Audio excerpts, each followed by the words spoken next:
In today's video, I'll be discussing the infrastructure of a 7+ figure brand. We'll be touching several different topics and talking about several different things. But before we get started, this is Brando. I'm the founder of Brandlux Media, a marketing agency specializing in growing e-commerce brand through paid ads and UGC content.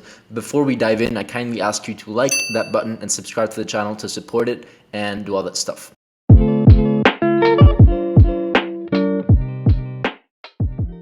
Okay, so here we are. I created this chart. Don't get overwhelmed. I'm gonna go through everything. It's actually not that complicated. I like to keep things very simple.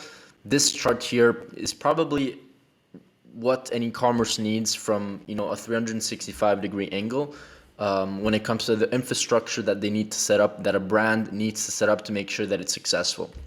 Okay, so let's actually start from the beginning. Offer mastery. Okay, so the first thing, and by the way, this is super important, is that somebody, before actually growing and scaling and setting up all the entire infrastructure, as you see, there's several different things. The first thing that you need to do is make sure that you master your offer. And when I say master your offer, I'm also referring to product market fit, making sure that your product is a fit for the market, that there's a need, that it's a winning product, that it's a best-selling product, and all that stuff. Okay, if you did not figure that part first, then setting up all of these things, which I'm going to go through in just a second, is just a waste of time. Okay, the first thing that you need to do is either test your product or offer organically, or if you can do it through paid ads, that would be even the best thing, because it's gonna essentially fasten your learning curve. But you don't need you need a website, you need a landing page, but you don't need a lot more. Okay, I wouldn't suggest to actually build all this infrastructure if you haven't offered and mastered a product, unless you want to go with the idea that you're going to find it either way, right? And you want to build all the infrastructure for this specific offer or product, and so you're going to do either way. But the thing how I would build a business is I would test the product market fit and product or offer first, and once it's proven, build all the assets and infrastructure around it. So this is the first part, offer mastery. Okay, so second part is, once you proved that a product is selling, you have to build content around it. All right, now we have social media platforms. I'm not saying social media platforms is the only way to scale a business, but since it's one of the best way to scale a business, although people think it's very expensive, it is getting expensive, but it's nothing compared to other platforms when it comes to pricing. Okay, so social media is by far the best way to scale, and especially when it comes to prospecting and reaching cold audiences, by far. So the first thing that we do is that we make sure that we qualify and vet content creators. And why do I say qualified and vetted network of content creators? It's because when it comes to promoting a specific product, the brands that win, especially on social media, are the brands that have the most content. Okay, they literally beat their competition creatively. So one of the first steps that's super important is to make sure that you engage with 10, 20, 30, 40, 50 creators, professional content creators. You ship them the product, they shoot images, videos, UGC content with specific marketing angles, and then you can distribute that, of course, organically through your organic social media platforms, but of course through ads, right? Social ads, right? This is by far the best way that we've seen to scale. In fact, at Brandlux Media, my agency, we essentially take care of this process. We vet, qualify content creators, make sure that they're a fit for the brand, and we handle all the communication. We send them the scripts, the frameworks. We actually train them as well, and we vet them. Okay, so either way, why does this happen after the offer? Once again, because if you don't have an offer or a product that sells, this actually doesn't really make sense. Okay, so this being said, or actually it does make sense to have but not from you can't go all in on the content and on the creative if you're not 100% sure that your offer and your product works. That's what I mean. Okay, so once you have your offer, that's great. Mastered, that's great. You move on to the next step. You train and vet and qualify content creators. Make sure you have a handful. Once they have content, you distribute it through your ads with the same offer, of course, through your organic channels. And of course, these are all channels that are pretty much, there's nothing special about these. I always recommend to have an organic foundation when building your brand. I always recommend, literally, if you're building and starting from scratch, build your brand first. Organically through social media, Instagram, TikTok. We have some of our clients that's literally started on TikTok and they went through a trend, and now they have like, you know, 30, 40, $50,000 on TikTok, followers on TikTok, and they're getting organic sales every single day, and they're growing to like 10, 20, $30,000 a month just from their organic channels, which is, by the way, a great position to be in, because once you have an organic channel that is quite consistent, you can then reinvest that money into ads, right? And test new angles and test more rapidly. At the end of the day, the ads is just a bridge that brings you from one spot to another in a lot faster way. Okay. Then I have also influencer marketing here.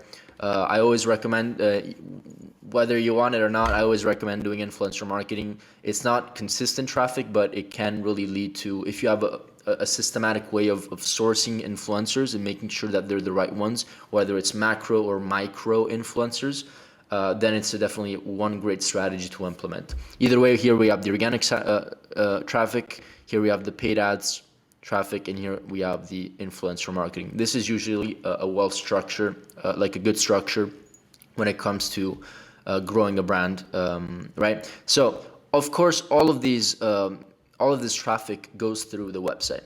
Okay, I put a website. You can have a funnel technically, like one, if you're selling like one specific product, like all this traffic or offer that one product or offer, all the traffic that you generate can literally go into one landing page. But for the sake of it, I'm just going to put a website. Also, most of our clients have websites either way.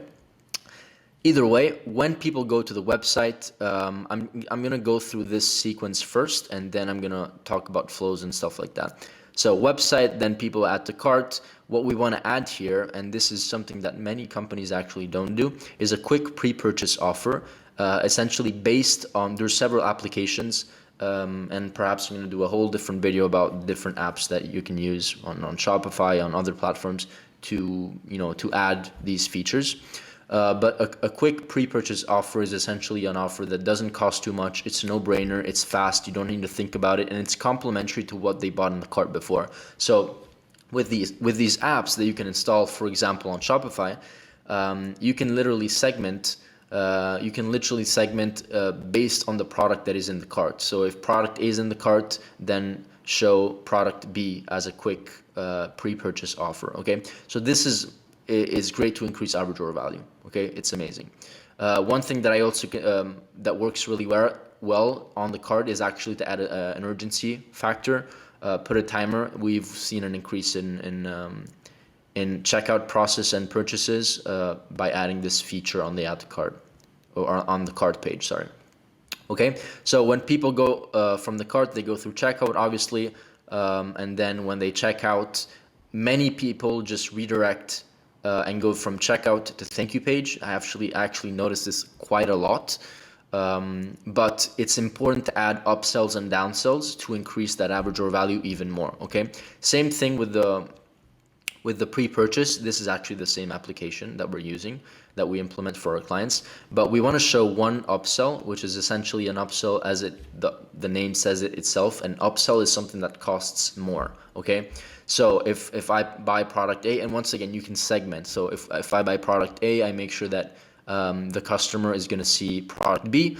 If they say yes to the first upsell, it means they're ready to spend money, and perhaps they want something else that is also complementary, and we offer an upsell too.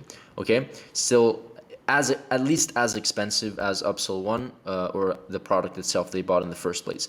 If they say no, many people don't even put this here, but we put a downsell, so something that is maybe a little less expensive, but still gives an opportunity to add value to the customer, because maybe they actually want the product, and also at the same time increase AOV. Okay, so if you're doing things right, just to give you a metric, you should expect around 20% to 30% conversion rate on these offers. So essentially 1 in 3 or 1 in 4 people that buy at checkout their main product, they convert through these offers. Okay. Okay, so moving on, there's a thank you page, nothing special. Sometimes in the thank you page, I also add like other recommended products, or I also add perhaps a discount code that they can use on their next purchase. This works also very well. Now let's talk about the flows. And the flows are probably, I'm talking about specifically email marketing and SMS marketing. These are like super important. If you do it right, you should expect anywhere between 25 to 30% of your revenue. Okay, so if you're making a million, 250, $250,000 to $300,000 a month, not a month, a year, should come from your email marketing. Okay, so this is the process. Website, you always want a pop-up to make sure that people go into a welcome flow, right?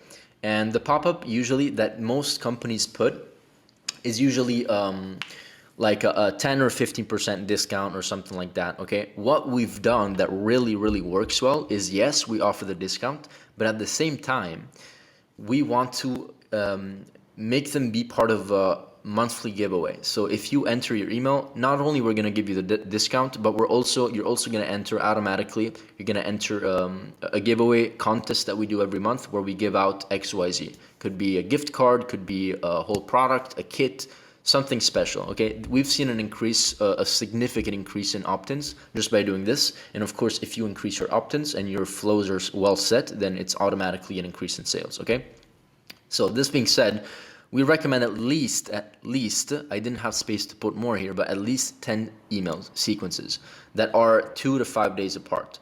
So we want to bring people into a journey here, okay? We don't want to only sell them. Of course, they have to be value-based emails. The more you provide value, the more people are excited to open their emails. But all these emails, as you see, from website to welcome flow, and from these emails back to the website, okay? Every single email needs to be redirected to the website. Okay, moving on.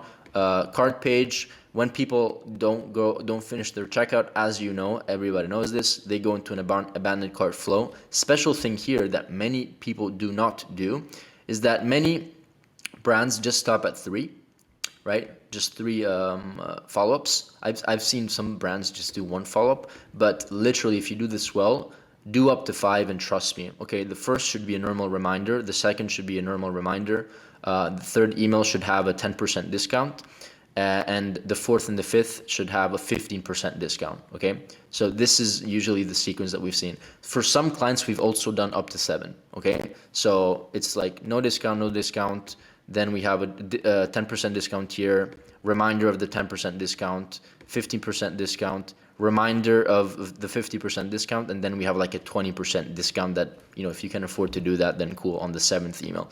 But that's like stretching it. 5 is usually the good structure. Once again, we redirect these people through checkout so that they can recomplete and re-enter the funnel, okay?